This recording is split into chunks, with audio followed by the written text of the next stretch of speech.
შეუჩერებელი მიქაუტაძე, სერიაში დაბრუნებული კვარაცხელია, წვრთნელის შეფასება, კიდევ ერთხელ ამღერებული ბუდუ ზivzivadze. ქართველი ფეხბურთელების წარმატებული კვირა საკლუბო ჩემპიონატში. თოფურიას მომავალი ბრძოლის თარიღი და მამუკელაშვილის კომენტარი წარმატებული თამაშის შემდეგ. ამ და სხვა სიახლეების სანახავად უყურეთ ვიდეოს ბოლომდე.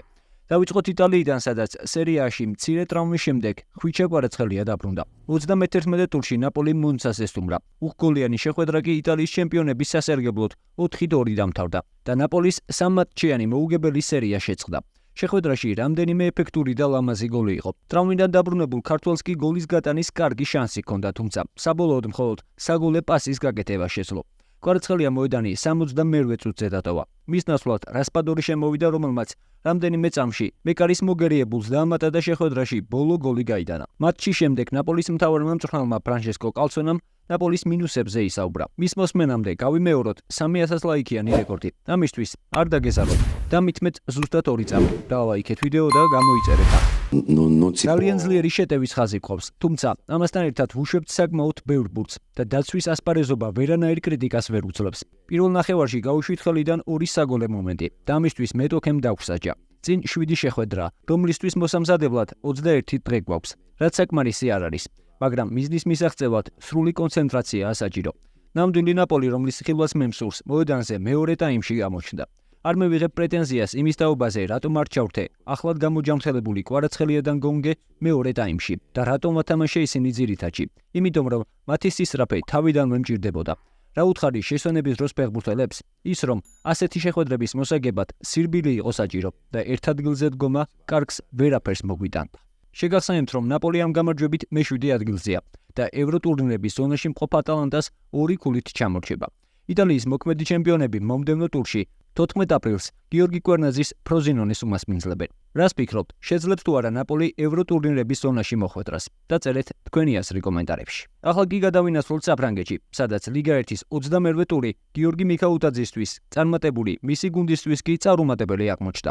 მეცის სტუმრად ბრესტთან დაძაბულ ბრძოლაში 3-4 დამარცხდა. აღსანიშნავია, რომ 74 წუთამდე მეცი სამბურთიანი სხვაობით აგებდა, თუმცა 23 წლის ქართველმა ფორვარდმა 6 თუთში 2 გოლის გატანა შეძლო. ამის მიუხედავად, დარჩენილით რომ მეცისთვის საკმარისი არ აღმოჩნდა და მნიშვნელოვანი ქულები დაკარგა. ლასლო ბოლონის გუნდი 23 ქულით გასავარდ ზონაში მე-17 ადგილზეა. მეცი შემდეგ ტურში ლანს უმასპინძლებს და იმედია, რომ გიორგი ამ შეხვედრაშიც შეძლებს თავის გამოჩენას, რადგან მიქაუტაძე ლიგა 1-ში დაბრუნების შემდეგ პრაქტიკულად შეუჩერებელია. ქართველმა ბოლო 6 შეხვედრაში 5 გოლის გატანა შეძლო. მის ანგარიშზეა 1 საგოლე პასიც. აღსანიშნავია ისიც, რომ მიქაუტაძეს მეცში ნახევარი სეზონიც კი არ აქვს გატარებული, მაგრამ 7 გოლით გუნდის საუკეთესო ბომბარდირია. მოკლედ, იმედია, რომ გიორგი ამ შესანიშნავ სტატისტიკას შემდეგ შეხვედრაში კიდევ უფრო გაუმჯობესებს. ახლა კი გეტყვით, რომ ლა ლიგა 2-ის 34 ტურში გიორგი კოჩორაშვილი დაბრუნდა. ამ შეხვედრაში ლევანტემ შინ სარაგოსა 2-1 დაამარცხა. ქართველი ნახევარმცველი სათადარიქო და სკამზე იჯდა და თამაშის 76 წუთზე ჩაერთო. ბურთს მხოლოდ 3 ჯერ შეეხოთ და 12-დან 10 ზუსტი პასი შეასრულა. ლევანტი ამ გამარჯვების შემდეგ საუკეთესო 6 ოლს მხოლოდ 2 ქულით ჩამორჩება. თუმცა 34 ტური ჯერ არ დამთავრებულა. ამიტომ შესაძლოა ეს სხვაობა 4 ქულამდე გაისართოს. ნებისმიერ შემთხვევაში თუ ლევანტე სეზონის საუკეთესო 6 ოლში დაასრულებს, პლეი-ოფის გზით ელიტაში აღზევების შანსი ექნება. გერმანიის მეორე ბუნდესლიგის 21 ტურში კი ბუდუ zivzivadzes Karlsruhem შინ სატურნირო ცხრილის ლიდერი სანქტ პაული 2-1 დაამარცხა. ქართველმა ფორვარდმა თამაში ძირითადიდან დაიწყო და 67 წუთი ითამაშა. zivzivadzes გოლის გატანის შანსი ჰქონდა, თუმცა ახალი კუთხიდან დარტყმული მეკარემ აუხო. ამ გამარჯვების შემდეგ Karlsruhe 42 ქულით მე-6 ადგილზეა. თუ გუნდი 6 ქულიან ჩამორჩენას აღმოფხვის და მესამე ადგილზე გავა, პლეი-ოფის გზით ბუნდესლიგაში აღზევების შანსი ექნება. ამისთვის კი Karlsruhem პირველ რიგში 13 აპრილს პადერბორნის სტუმრად უნდა დაამარცხოს. აქვე გეტყვით, რომ ბუდუ zivzivadzem კლუბის ტელევიზიასთან ინტერვიუში ლუქსემბურგთან და საბერძნეთთან მოგებული შეხვედრების შემდეგ გავრცელებულ ფოტოებსა და ილუსტრაციებზე ისაუბრა. After my dancing and ეს ფოტო ჩემს ეკვაზია დიდებული გამარჯვების შემდეგ. ძალიან ემოციურია, უამრავი ადამიანის წინაშე ვიდექი. მინდა ვთქვა, რომ არაფხიზელ მდგომარეობაში არ ყოფილვარ. ზოგი ფიქრობდა, რომ ნასვამი ვიყავი, მაგრამ ასე არ იყო. ეს დღე ძალიან ემოციური იყო. ძალიან ბედნიერი ვიყავი და სწორედ ამიტომ დავიწყე ცეკვა. მინდოდა ემოციები ხალხთან ერთად გამეზიარებინა. ახლა როცა ამ ვიდეოს უყურებს ახალისოა, რადგან ვფიქრობ, რომ ეს მე არ ვარ. ხმა არ მქონდა, ძალიან ბედნიერი ვიყავი, რადგან ქვეყნისთვის დიდ მიზანს მივახციეთ. I was just singing, შენ თან შენთანა ვარ ნუ რა ფრის ნუ გეშინია ბორიგი წარმატებული შეხვედრა ჰქონდა ზულიკო დავითაშვილს. საფრანგეთის ლიგა 2-ის 31 ტურში ბორდომ სტუმრად კაენი დაამარცხა. თამაშის დაწყებიდან მალევე ზულიკო დავითაშვილს გოლის გადანის კარგი შანსი ჰქონდა. როდესაც მეკარესთან პირისპირ დარჩა, თუმცა ბურთის ფეხებს შორის გაზრდნა ვერ მოახერხა. მალევე გამარჯვების გოლი მე-20 წუთზე ქართველი შემტევის საგოლე პასით პედრო დიასმა გაიტანა. საბოლოო ჯამში კი ქართველს, რომელიც შეტევებს ხშირად არ წვავებდა, ერთ-ერთი კარგი და წარმატებული შეხვედრა ჰქონდა. მან ეს შეხვედრა შეუცვლელად ჩაატარა. შეგახსენებთ, რომ ბორდო 51 გულით მე-12 ადგილზეა, მაგრამ თუ ბორდო საუკეთესო ხუთეულში მოხვდება, პლეი-ოფის გზით ლიგა 1-ში აღზევების შანსი ექნება. შემდეგ შეხვედრაში ბორდო 13 აპრილს ბასტიას უმასპინძლებს. ორმაჩიანი პაუზის შემდეგ მოედანს დაუბრუნდა გიორგი ჩაკვეტაძეც. ინგლისის ჩემპიონშიპის 51 ტურში უტფორდი პრესტონის შეხვედრა ფრედ 0-0 დამთავრდა. ქართველი თამაში 62 წუთზე ჩაერთო. ამ შეხვედრაში ქართველს განსაკუთრებული მოქმედება არ ჰქონია. აღსანიშნავია, რომ ამ ფრით უოტფორდმა პრემიერ ლიგაში აღზევების თეორიული შანსიც დაკარგა. ამ ეტაპზე უოტფორდი 51 გულით მე-14 ადგილზეა და შემდეგ შეხვედრას 10 აპრილს სტუმრად იფსვიჩთან გამართავს. ხუთმატჩიანი პაუზის შემდეგ ბაზელს დაუბრუნდა 18 წლის გაბრიელ სიგუა. შვეიცარიის სუპერლიგის 31 ტურში ქართველის გუნდმა სტუმრად ლოზანა 0-2 დაამარცხა და 12 გუნდიან ჩემპიონატში 36 გულით მე-9 ადგილზე განაინაცვლა. სიგუა თამაში 66 წუთზე ჩაერთო. ამ მცირე დროში ქართველის აქტიურ პრესინგს ბაზელის მეორე გოლი მოჰყვა. შეგახსენებთ, რომ სამწუხაროდ სიგუა შეხვედრებს ტრავმის გამო ხშირად ტოვებს. ქართველი ნახევარმცველი ბაზელში ერთადერთი არაა, ვისაც ჯანმრთელობის პრობლემები აწუხებს.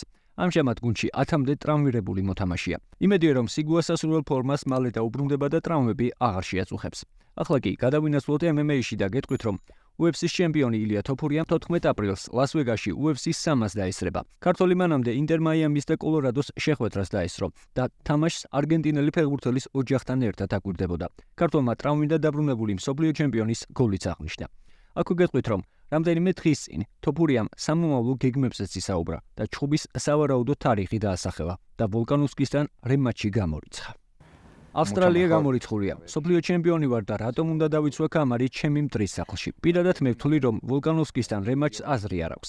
მით უმეტეს აგვისტოში. ის მზად არ იქნება, რადგან მიიღო დარტყმა, რომელსაც არავის ვუსურვებდი. მომდევნო კვირაში მაიამიში ჩავალ და UFC-ის წარმომადგენლებს შევხვდები. ბრძოლის თარიღსა და მომდევნო მეტოქეზე ვისაუბრებთ. ბევრი ვარიანტია და უნდა გადავწყვიტო საუკეთესო რომელია.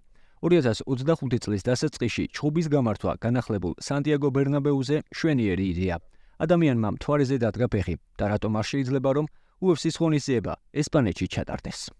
წარმატებები ჩვენს ჩემპიონს. ერთად ვნახოთ, როგორ განვითარდება მოვლენები და ვის წინააღმდეგ მოუწევს ქართველს ტიტულის დაცვა. ახლა კი გადავინაცვლოთ კალათბურთში და გეტყვით, რომ სანდრო მამუკელაშვილმა ZZ-13 NBA-ში შესანიშნავი შეხვედრა ჩაატარა. სან-ანტონიო სპურსის 24 წლის ქართველმა კალათბურთელმა სტუმრად პელიკანს 15 გულა ჩაუგდო და თავის გუნდს გამარჯვება მოუპოვებინა. შეხვედრის დამთავრების შემდეგ სანდრო მედიასთან მის წარმატებულ თამაშზე ისაუბრა. ძალიან კარგი გზნობაა გამარჯვება. ვიტყოდი, რომ ჩვენ ყველანი მზად ვიყავით ამ შესაძლებლობისთვის. ვფიქრობ, რომ შრომა ფასდება. თავარია, რომ წამდეს და მუშაობდე, რომ შანს მოგცემენ, გამოხვალ მოედანზე და ითამაშებ. როცა შანს მოგცემენ, შენი შესაძლებლობით უნდა ისარგებლო. ვცნობ, რომ ამ მომენტისთვის ბევრი ვიმუშავეთ და მატჩიც მოვიგეთ. ვებმანია დაუჯერებლად სამაშებს. სოკლუბს მისთვის განსაკუთრებული დაცვის სისტემა აქვს მოფიქრებული. ისინი მუდმივად ცდილობენ მისთვის დისკომფორტის შექმნას. მას უყვარს პასის გაკეთება და ეგოისტი მოთამაშე არ არის. როცა ბურთს გაწვდის, ის შენს გადაწყვეტილებას ენდობა. მასთან ერთად თამაში მიყვარს. ის დიდი კალათბურთელია.